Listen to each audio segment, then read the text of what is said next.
Okay, one thing I'm going to note here before I continue with scheduling round automatically is that I will later on be going over schedule round manually.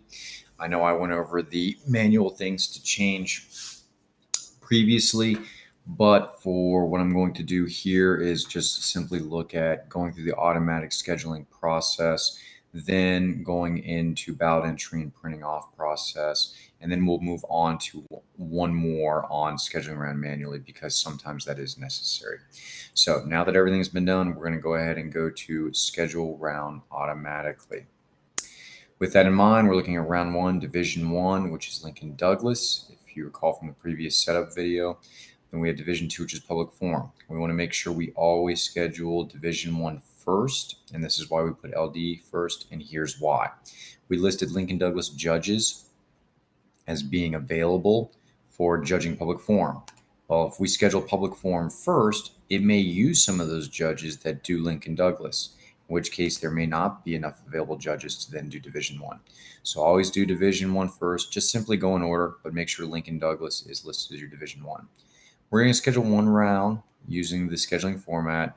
There are options to schedule all preset rounds and round robin, but I tend to avoid that simply because I have had tournaments where somebody gets sick after the second round and it becomes a mess if you already have them in there for preset rounds. So we're simply going to go and do this. I know there's a thing in there for leaving any existing schedule.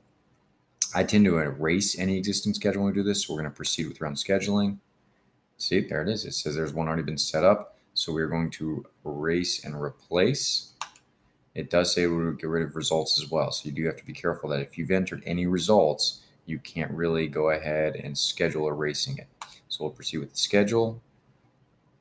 We'll erase any existing assignments for the judges. Proceed with room assignments. Now we can look at it if we want to make sure everything looks okay at the display schedule option. So we're going to go here to operate, display schedule. And here we can see the lineup of how things look. This is round one, division one. If we need to switch out a judge, you simply click on the judge name, and there are some folks available that you can switch them out with. That wouldn't be a problem. If we're going to click on, say, this individual, yep, there's some people available. Let's try here. Oh, we have a problem.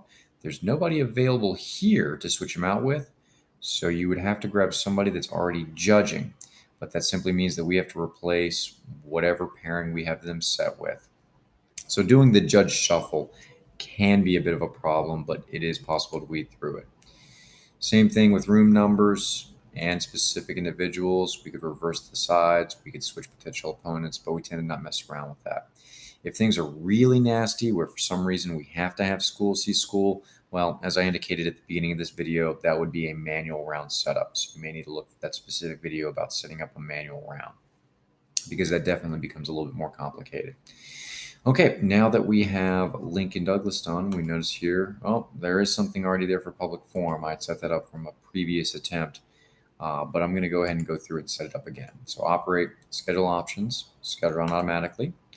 We did division one, so we're going to division two. We're going to erase any. We haven't entered any ballots. That's okay. We'll go ahead and hit yes. Proceed with the schedule.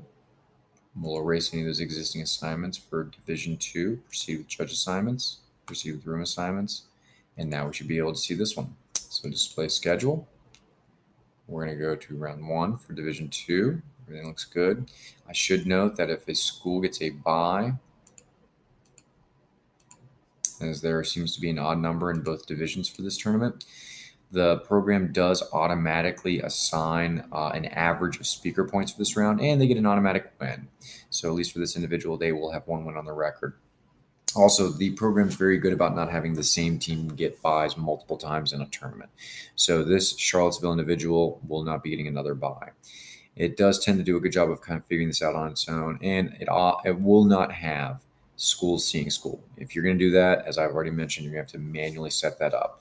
Again, another great plus for the program is it keeps track of sides. So since we are talking about Lincoln Douglas, this Charlottesville person on the next round setup should be then neg. So we have the rounds set up.